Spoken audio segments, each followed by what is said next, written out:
ආයුබෝවන් සුන්දර ලංකාව. ඉතින් මං ඉන්නවා දැන් දෙමෝදර රේල් ගැටේ. කොළඹින් නයිට් මේල් බදුල්ල කෝච්චි අපි ආව දෙමෝදරට. දෙමෝදර රේල් ගැටේ ගාවින් ආව දැන් බහැලා ඉන්නේ. අපි දැන් ආය අනිත් පැත්තට යනවා. ඇල්ල පැත්තට. ඇල්ලෙන් ඔහිය පැත්තට තමයි දැන් ආපහු යන්න හදන්නේ. ඉතින් අපි මේ ගමන කොහොමද එන්නේ කියලා ගිහිල්ලා බලමු. මේ තමයි දෙමෝදර රේල් ගැටේ කියන ස්ථානය. ඉතින් මෙතනින් අපි ඉස්සරහට යනවා. ගිහිල්ලා බලමු. මෙන්න දිනවා කැලිප්සෝ.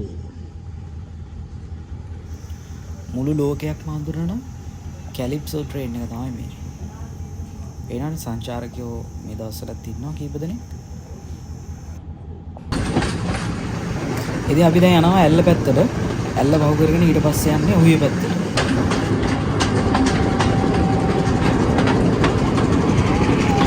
මේ තමයි මුළු ලෝකයම ප්‍රසිද්ධ නයින් ආච් ආරුක්කු නමේ පාලම.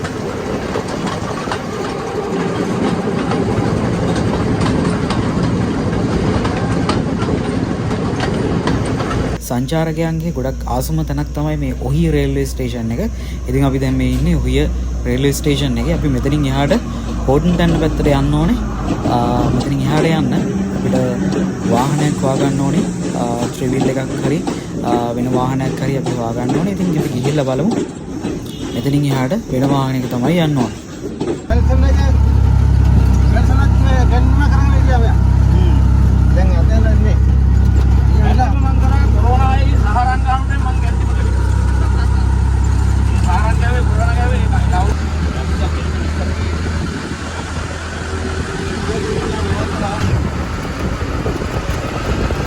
මෙතනින් එහාට ගමන යන්න අපිට මේ අයියා හම්බුණා. මේ අයියා ගැන වැඩි විස්තර මම ඉස්සරහට කියන්න. ඉතින් මේ තමයි අපි යන වාහනේ. ඉතින් ඔන්න අපි සුන්දර ඔහිය ප්‍රදේශයේ පහු කරගෙන දැන් ඇවිල්ලා ඉන්නේ හෝටන් ටැන්න රක්ෂිතයට. ඉතින් මෙතෙන් පටන් ගන්නේ හෝටන් ටැන්න රක්ෂිතය.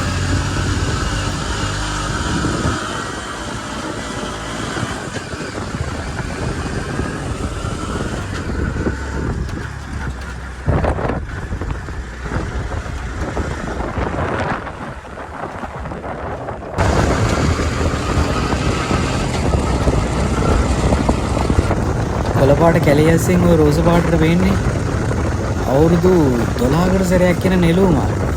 මේ තමයි නෙළුව වසන්තය. හොටන් ප්ලේන්ස් වලට ආවම සාමාන්‍යයෙන් බලා ගන්න පුළුවන් මේ වගේ හීලා වුණු ගෝන්.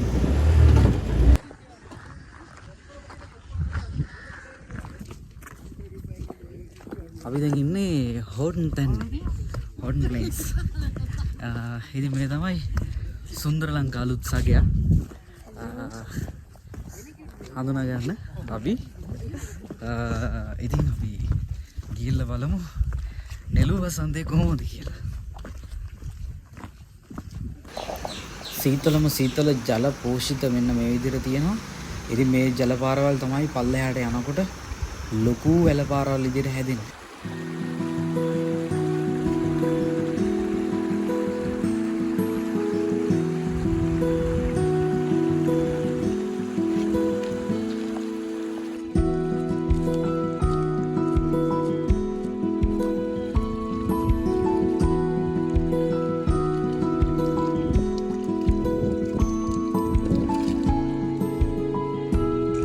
පිරිසිදු වතුර.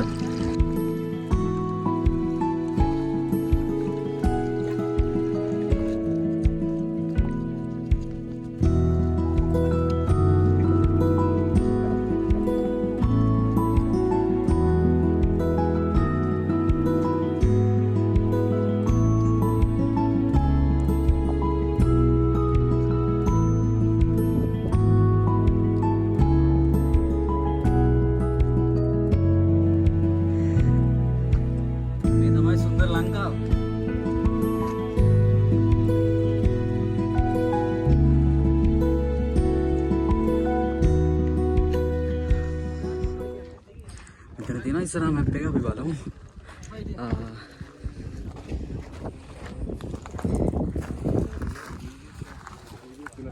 පුංචි ලෝකාන්තය වේගස් බී. ඒ කියන්නේ වම් පැත්තෙනුයි දකුණු පැත්තෙනුයි දෙපැත්තෙම යන්න පුළුවන්. මේ දෙපැත්තෙන් යන එකේ කම්පය එකක් තියෙනවා. බලා ගන්න පුළුවන් මෙතන කිලෝමීටර්ස් ගාන දාලා තිනවා. ඒ කිලෝමීටර්ස් ගාන බලලා ඩිසයිඩ් කර ගන්න පුළුවන් මොන පැත්තෙන්ද යන්නේ කියන එක.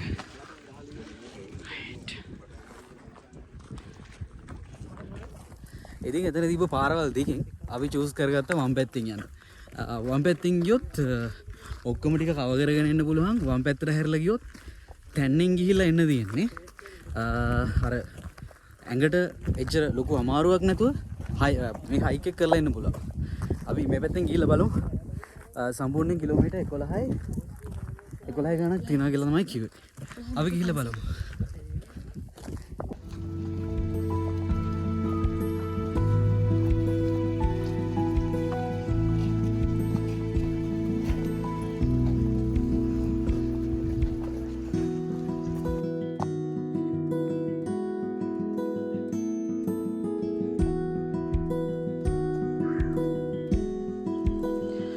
මේ තමයි ලස්සන නෙළුව වසන්තය.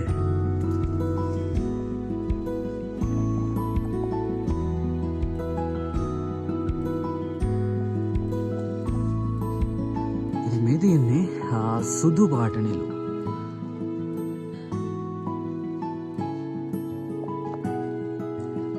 මේ තියෙන්නේ දම් පාට නෙළුව. බලන්න ගේ ලස්සන.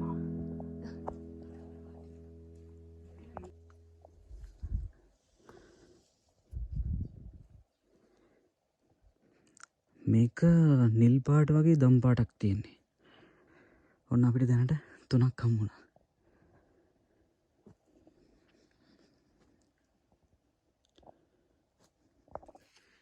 මෙන්න මේ පාට දෙකේ වෙනස හොයාගන්න පුළුවන් මෙතනින් සහ අතනින්. මේක නිල් පාටක් වගේ පාටක් ගන්න. මේක රෝස පාටක් වගේ පාටක්. ඉතින් මේ තමයි නිලු වසන්තය. මේ 2025 ආය 2037 දී තමයි නෙළු මල් පිපෙන්නේ. ඉතින් අපි හරි වාසනාවන්තයි නෙළු වසන්තේ බලන්න අපිට අවස්ථාවක් හම්බුණා. කවුරු හරි කෙනෙක් එන්න ඉන්නවා නම් ඇවිල්ලා මේ මල් කඩන්න එපා. තන තන කුණු දාන්න එපා. ආදරේ මතක් කරනවා මේ අපි සුන්දර ලංකාව. මේක අපි ලස්සනට තියාගන්නවා. අපි තව ඉස්සරහට ගිහිල්ලා බලමු කොයිතරම් ලස්සනයිද කොයිතරම් සුන්දරයිද කියලා.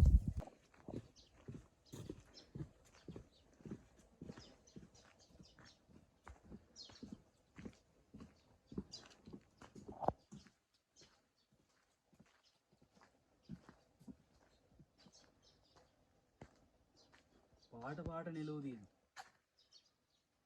සුදු පාට නෙළුව සහ තව නිල් පාට වගේ මේ ලා නිල් පාටක් දම් පාටක් ලා දම් පාටක් වගේ පාටක් තියෙනවා. සහ ඊට අමතරව තව ප්‍රභේදයක් තියෙනවා කහ පාට නෙළුව එකක්. අපි බලමු ඒකත් හම්බෙයිද කියලා. බලන්නකෝ මේකේ ලස්සන.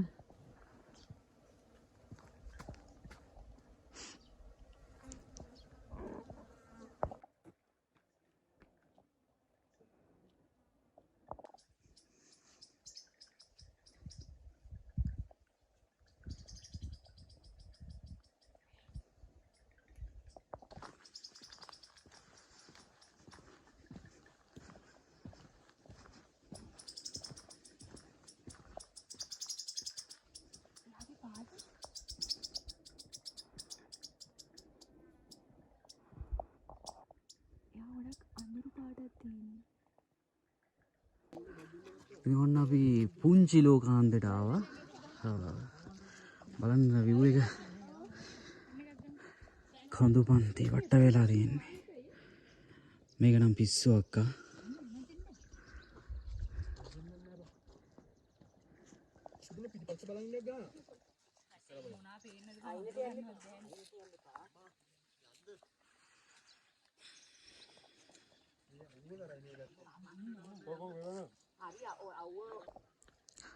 ඉතින් අපි පුංචි ලෝකාන්තයට සමුදීලා අපි යනවා ඊළඟ ඩෙස්ටිනේෂන් එකට. ගිහලා බලමු. පුංචි ලෝකාන්තයෙන් පස්සේ කිලෝමීටර් 1කමාරකින් තියෙනවා ලෝකාන්තය.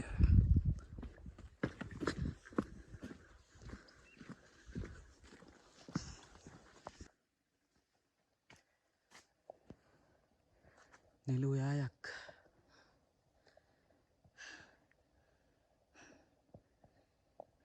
ඉතින් මේ තියෙන්නේ කහපාට නෙළුම් මල. මේක නම් ඇත්තටම දුර්ලභයි. කහපාට නෙළුම් මල් ගොඩක් අඩුයි තිබ්බේ. අපි බලමු ඉස්සරහට හම්බෙයිද කියලා. මේ නිල් පාට වගේ එක තිබ්බා. එතකොට අර ලා රෝස පාටක් එක ලා දම් පාටක් වගේ තිබ්බ එක තියෙනවා. ඊට පස්සේ සුදු පාට එක තියෙනවා. වර්ග 3ක් තිබ්බ දැනට. මේ තියෙන්නේ කහපාට එක. කහපාට එක තාම පිපිලා නැහැ. මල්ල තාම ඇවිල්ලා නැහැ මේ වගේ.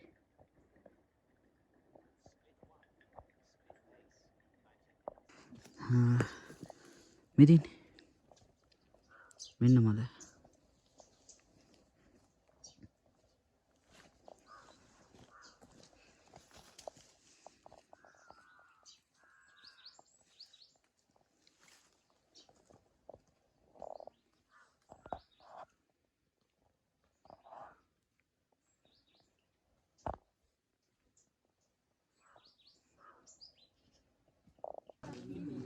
ඉතින් මෙන්න අද ඊළඟට අපි ඇවිල්ලා ඉන්නවා ලෝකාන්තයට.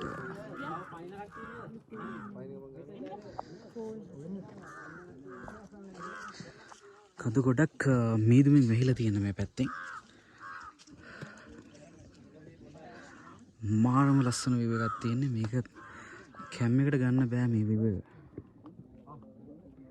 මෙච්චර උසකින් මෙච්චර ලස්සන view එකක්. සුන්දර ලංකාවේ සොබාදාම පිහිටලා තියෙන හැටි තමයි මේ. බලන්න. දැන් මෙතනත් මීදුමින් වැහෙන්න යන්නේ.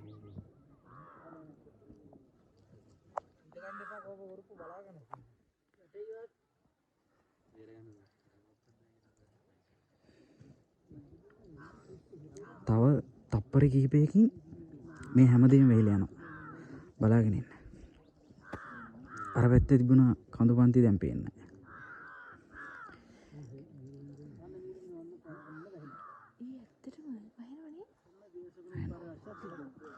ඔන්න ඇටින් එනවා මීදුමා.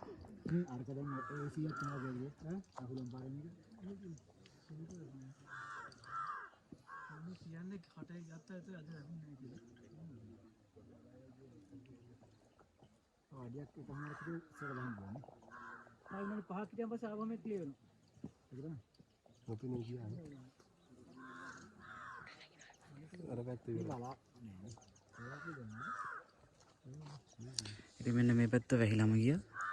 දැන් ආයෙ පාරක් මේ පැත්තෙන් යනවා මීදුම. බලන්න කහ පාට පසක් තියෙනවා, ගුරු පාට තියෙනවා, රතු පාට වගේ පසක් තියෙනවා, තද ගුරු වගේ තියෙනවා පසක්. එතකොට කළු පාට, තනි කළු පාට පසකුත් තියෙනවා, අඟුරු පාට වගේ. මේ තමයි හෝටන් තැන්නේ පස්වල හරස්කඩ, පොළවේ හරස්කඩ.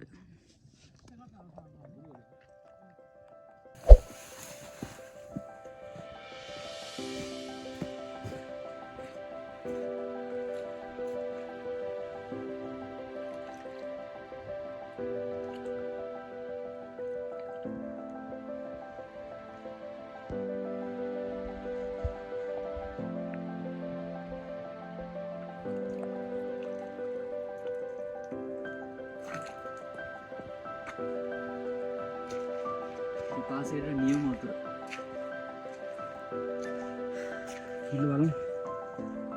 ඔයාලා මේ දකින්නේ ශ්‍රී ලංකාවේ අති සංවේදී පරිසර පද්ධතිය. මහ එළිය එහෙමත් නැත්නම් හෝටන් තැන්න. මුහුදු මට්ටමේ ඉඳලා මීටර 2100 2300ත් අතර උසකින් තමයි හෝටන් තැන්න පිහිටලා තියෙන්නේ. මෙහි වපසරිය හෙක්ටයාර් 3160කට ආසන්නයි. නිරක්ෂීය වනාන්තර, පහත් තනබිම් කාණ්ඩ, කඳුකර වනාන්තර, නිවර්තන සදාහරිත වනාන්තර ආදී විවිධ පරිසර කාණ්ඩයන් ඔයගොල්ලන්ට දැක ගන්න පුළුවන්. එකපාරටම වැස්ස, තවත් වෙලාවක මීදුම, තවත් වෙලාවක අවුව වගේ සැරින් සැරේ කාලගුණය වෙනස් වෙනවා. ඒ වගේම තමයි තනිතලා අතරින් තියෙන මේ පාරවල් වලින් යනකොට සමහර වෙලාවට හුදකලා හැඟීමක් දැනෙන්නත් පුළුවන්. මහා රූසගස් අතරින් යනකොට හිතට පොඩි චකිතයක් ඇති වෙන්නත් පුළුවන්.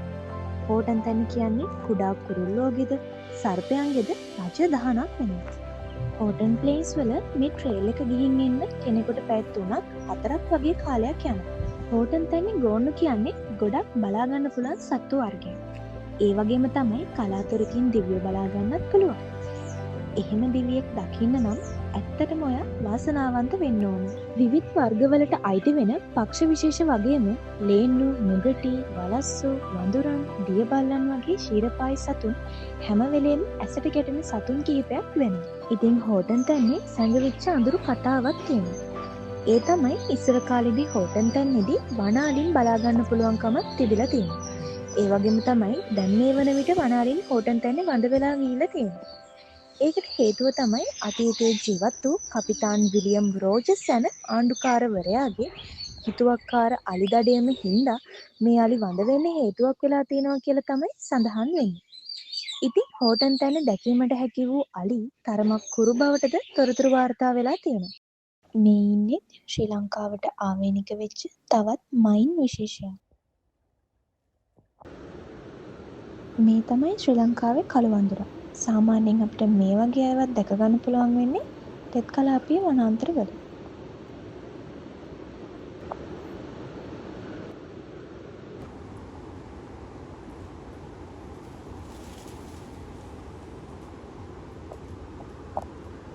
මේ ඉන්නේ මූකලන් ලේන. මෙයා ශ්‍රී ලංකාවට ආවේනික වෙච්ච සත්වයෙක්. මේ ලේන් විශේෂය අපිට දකින්න ලැබෙන්නේ ශ්‍රී ලංකාවේ තෙත් කලාපයේ සහ කඳුකර ප්‍රදේශවල ඝන වනාන්තරවල. සාමාන්‍යයෙන් මේ ලේන් වර්ගය අපි එදිනෙදා දකින සාමාන්‍ය ලේනුන්ට වඩා තරමක් දුර්ලභයි. ඉතින් හෝටන් තැන්නට එන ඔයාට මේ වගේ ලංකාවට ආවේනික වෙච්ච සත්තු දැක බලා ගන්න පුළුවන්.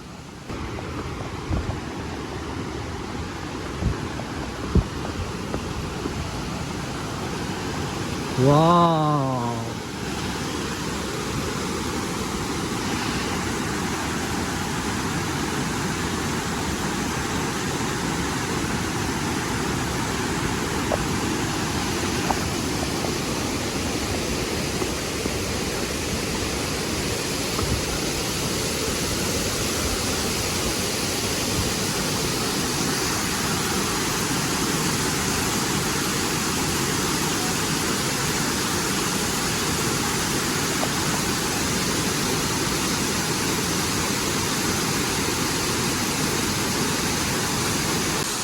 මේ තමයි හෝටන් තැන්නේ තියෙන බේකස් කල්ල.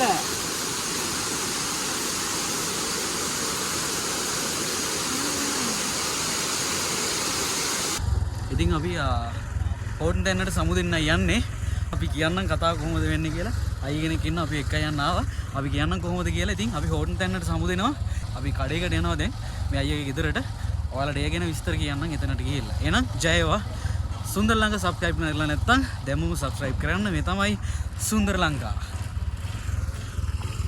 හෝටන් තැන්න පැත්තේ આવොත් ඔහිය පැත්තේ આવොතින් ඔයාලට හැකියාවක් තියෙනවා මාරම රස ඉන්දියාපු කොත්තුවක් කන්න.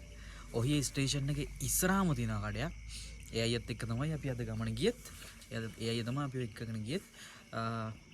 මෙතනට આવොතින් ඔහියට આવොතින් මෙතනින් ඉන්දියාපු කොත්තුවක් කාලයක් යන්න අමතක කරන්න එපා. මාරම රසයි. ඉතින් ඔයාලට කන්ටැක්ට් නම්බර් එක මම දාලා තියන්නම්. ඒ අයියට කතා කරලා ඇකොමඩේෂන්ස් ඔයාලට අරේන්ජ් කරගන්නත් පුළුවන්. එතකොට ඔහියේ ඉඳලා ඔයාලට හෝටන් ප්ලේස් පැත්තට යන්න ට්‍රාන්ස්පෝර්ට් මොනවාරි අරේන්ජ් කරගන්න ඕන නම් ඒකත් ඔයාලට පුළුවන් මේ අයියට කියලාම අරේන්ජ් කරගන්න. ඉතින් ඔහිය පැත්තට ආවොතින් හෝටන් ප්ලේස් පැත්තට යනවා නම් මේ අයියට කෝල් එකක් දීලා එන්න. ඔයාලගේ සංචාරය ඉතාමත් ලේසියෙන් කරගන්න පුළුවන්. ඉතින් මේ තමයි ගාමිණී මහත්මයා. ඔයාලට පුළුවන් මෙතුමට කතා කරලා ඔයාලගේ රිසර්වේෂන් එක දාගන්න. මම ඔයාලට දීපු විස්තරත් එක්ක කතා කරලා බලලා ඔයාලට පුළුවන් රිසර්වේෂන් එකක් දාගන්න. ඔව්තුමාගේ නම්බරය අපිට පොඩ්ඩක් කියමු.